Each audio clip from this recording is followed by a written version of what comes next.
강남 호가 수억 하락, 마지막 퇴로. 어디서 많이 들어본 말이지? 요즘 시장 돌아가는 꼴 보면 소름 돋지 않냐? 형이 오늘 기가 막힌 평행이론 하나 들고 왔어. 지금 정부가 내놓은 정책들, 그리고 쏟아지는 뉴스 헤드라인이 정확히 10년 전인 2017년이랑 아주 판박이야. 지금 다주택자들은 공포에 질려있고 무주택 동생들은 더 떨어질까 간보고 있을 텐데 형이 딱 잘라 말해줄게. 이 공포의 데드라인 지나면 시장은 전혀 다른 모습으로 변할 테니까.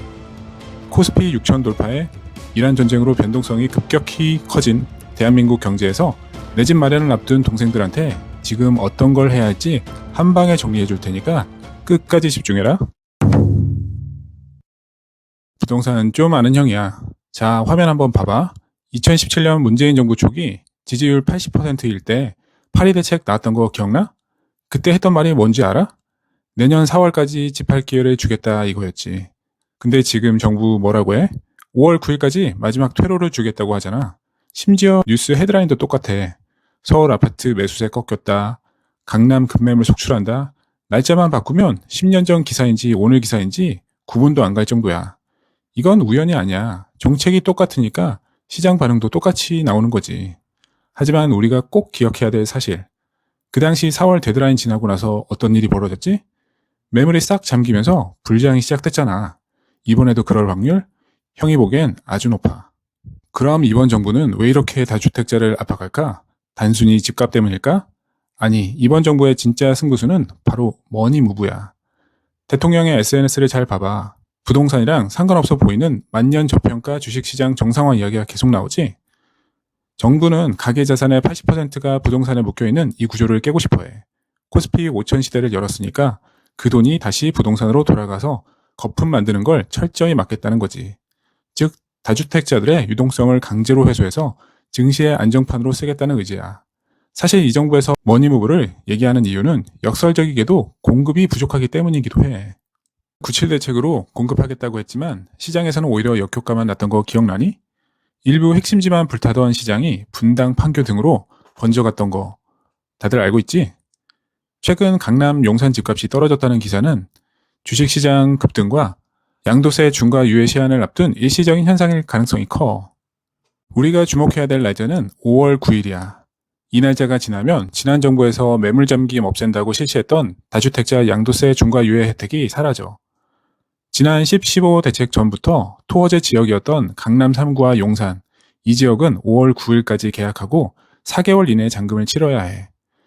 신규 규제 지역은 6개월 이내에 잔금 및 등기를 마쳐야 하지. 지금 현장에서 물건들이 시세보다 2억에서 3억씩 낮게 나오고 있어. 그게 왜일까? 다주택자들은 집이 안 팔리니까 마음이 타들어가거든.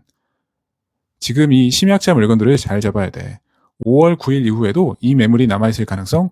형이 보기엔 매우 낮아. 그리고 최근 코스피가 6천을 넘게 상승했지만 다시 이란 전쟁으로 이틀 만에 20% 가까이 빠진 거 알고 있지?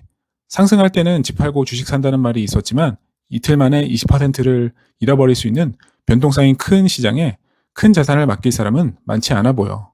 내가 지금 집을 사야 하는 결정적인 이유가 하나 더 있어. 바로 전세 대란이야. 지금 강북 지역 전세 수급 지수가 182를 찍었어. 이게 어느 정도냐고? 2020년 임대차 3법 때문에 나라가 뒤집어졌을 때랑 비슷한 수치야. 공급이 정말 말랐어.